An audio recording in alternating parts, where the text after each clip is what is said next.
Art, art, art, art, art, art, art, art, art, Art, Kunst. Art.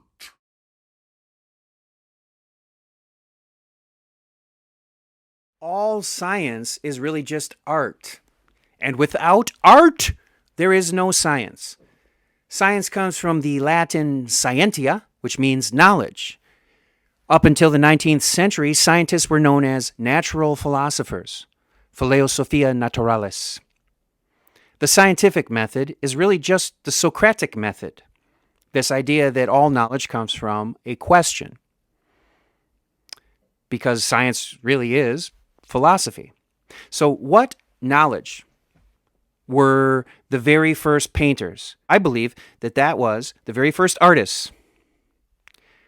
The thing that inspired them, or the thing that they were expressing, was not a faith, not a belief, but a knowledge of the first law of thermodynamics, that the energy exists.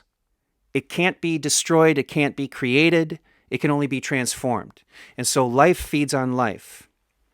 The animal sacrifices itself so that its energy is transformed. We eat the animal and we continue to live.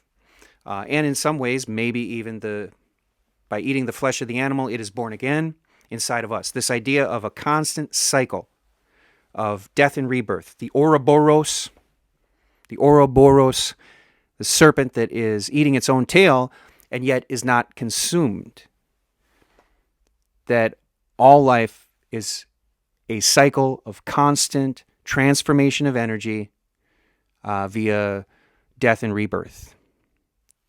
So, tens of thousands of years before Sir Isaac Newton wrote Philosophia Naturalis Principia Mathematica, which are the laws of gravity and the laws of thermodynamics, artists were already expressing their knowledge of the first law of thermodynamics through the language of the visual arts, through paintings on cave walls.